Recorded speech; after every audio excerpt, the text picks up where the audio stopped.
Hello everyone, welcome my channel. I hope you had a wonderful day. Please like and subscribe to the video before we begin. Daniel explains that he has dabbled previously. Tessa explains, it is a commitment.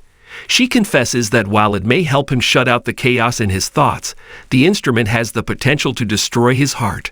The road may be filled with frustration and disappointment. Daniel is already afraid about disappointing his mother, Lucy, and even Billy Abbott, who he does not care for. He's eager to learn, fail, and improve. It's about making progress and possibly discovering new aspects of himself. This could be the solution to his creativity block. Tessa smiles. I'm in. Tessa questions why Daniel doesn't do this with his father. Daniel believes it would be too emotional honesty and probably tears with every chord. Tessa jokingly promises to be cold and distant. He says she's his first choice as a teacher. He has a guitar that he would break out every now and then with Heather. Tessa promises he'll always moving forward, and maybe it will unstick him. That's what he needs. After a while, Daniel and Tessa reconvene on the patio with their guitars. She notices that his is expensive. He offers to trade her, but she explains that your guitar is your baby. You can't just swap. Daniel apologizes. He strums his guitar, and it sounds out of tune. Tessa will help. They start going over what strings, frets, and keys. She shows him how to hold his fingers on the strings, and he improves. Tessa plays a little as he watches. Amy and Damien arrive at Nate's place, and she makes her way to the sofa. Nate tells her she's glowing. She explains that Damien drove her around to see the places she used to work and live. Damien teases that she got him lost 3 or 4 times. Amy thanks her son for letting her show him part of her life. Damien says it was a good day. Nate smiles. He's glad they had this time together. He reveals he just got off the phone with Dr. Kelly and has an update on her treatment. She is questioned by Nate over her appetite. Amy claims she had enough energy to drive around with Damien and comfort a close friend. Will you share the doctor's words with me? Nate says, yes, Mom, nodding. He claims that the updates she has been providing Dr. Kelly have delighted him. She is an ideal candidate for the Boston treatment facility based on her response thus far. That's fantastic, says Damien. Amy gives a start. I don't understand what this means. It means you have a chance, Nate informs her. On Damien's shoulder, she sobs. Amy and Damien are cautioned by Nate not to get ahead of themselves. Amy is concerned about the price. Damien will cover it and tells it just to worry about herself. She persists. This is pricey. Damien pleads with her to put that aside. Nate, call her and tell her yes. Amy repeats this. Nate tells her there's a spot open now, but she has to leave for Boston tonight. Amy protests about her time with Damien being cut short. Damien reminds her that if this works out, they'll have a lot more time together. Amy becomes emotional. You want to spend more time with me. Nate says it's her best shot.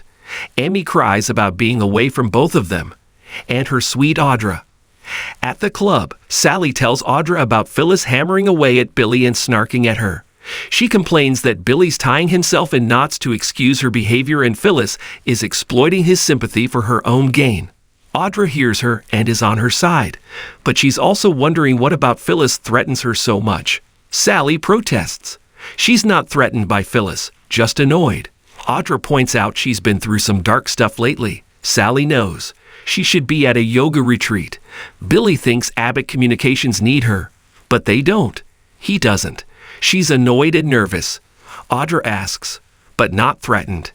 She suggests Sally might be wondering if Phyllis is looking for more from Billy. Sally says he would never fall for her again. He would know better. Suddenly enters at the table and extols the virtues of springtime in Los Angeles when it gets really hot very quickly. Audra claims that's why she's happier in Geno City. He walks away, and Sally tells her friend she is brutal. The mood between them was tense. Audra thinks his charisma boring. Sally bristles about their past. You are holding back. What exactly happened between you two? Audra denies there is more to the story. It's ancient history, nothing worth discussing. Sally believes Holden's feelings are quite present. Audra accuses Sally of being jealous of Phyllis. Sally accuses her of trying to change the subject. Audra advises her to play dirty and try to make Phyllis look bad. Do what it takes. Sally hedges, maybe. Giving her advice in return, she suggests she keep Nate away from Holden. Audra says Nate knows where she stands. Sally argues that Holden's not about to give up. Audra says that's his problem, not hers. Sally leaves, with Audra telling her to take her advice about Phyllis and make her proud. Holden rushes over to Audra and asks, what happened to us being friends? He wants to buy her a drink. Audra tells Holden he'll have to drink alone. She's swamped with building her own company. He wants to hear about it. She says it's a passion project, fully funded, and close to the heart. Holden is looking for a new opportunity. She asks about his job with Damien. He wants to enjoy what he does and feel there's respect, support, and appreciation. This is as good a time as any to explore new opportunities. Plus, you might need someone like me. He would follow the boss anywhere. Audra will keep that in mind. With that, she sashays out. Phyllis arrives at Billy's house and promises to take her bright launch ideas somewhere after he mentions meeting her again so soon. They sit, and he says that she made him nervous earlier. She assures him that she is all about Abbott Communications. Daniel will too. Billy looks away, yeah. She assures him not to worry. Billy doesn't have to worry, but he does. And you should too. They argue about Daniel's trauma. She believes he is indicating that her son is too traumatized to work. She rants that despite having been kidnapped, she continues to have wonderful ideas. Do not say anything about my son. My son is human. Billy says her son doesn't want to bet there right now. He's only doing it because of you. Phyllis tries to deny that Daniel took the job because of her. Billy asks, "Are you sure about that?" Phyllis will be by his side every step of the way. Billy warns her about forcing him to take the job. He doesn't want to be there and needs to figure out his own path. You have to let him go. Phyllis tells Billy that he spiraled the last time his life fell apart. She chokes up. I don't want that to happen again. Billy agrees, but from the very beginning, he was reluctant to join the company. It took a lot of convincing to get him to come on board. He's doing it because of you. He's doing it for you, because he loves you. Show him how much you love him. Let him go do this thing.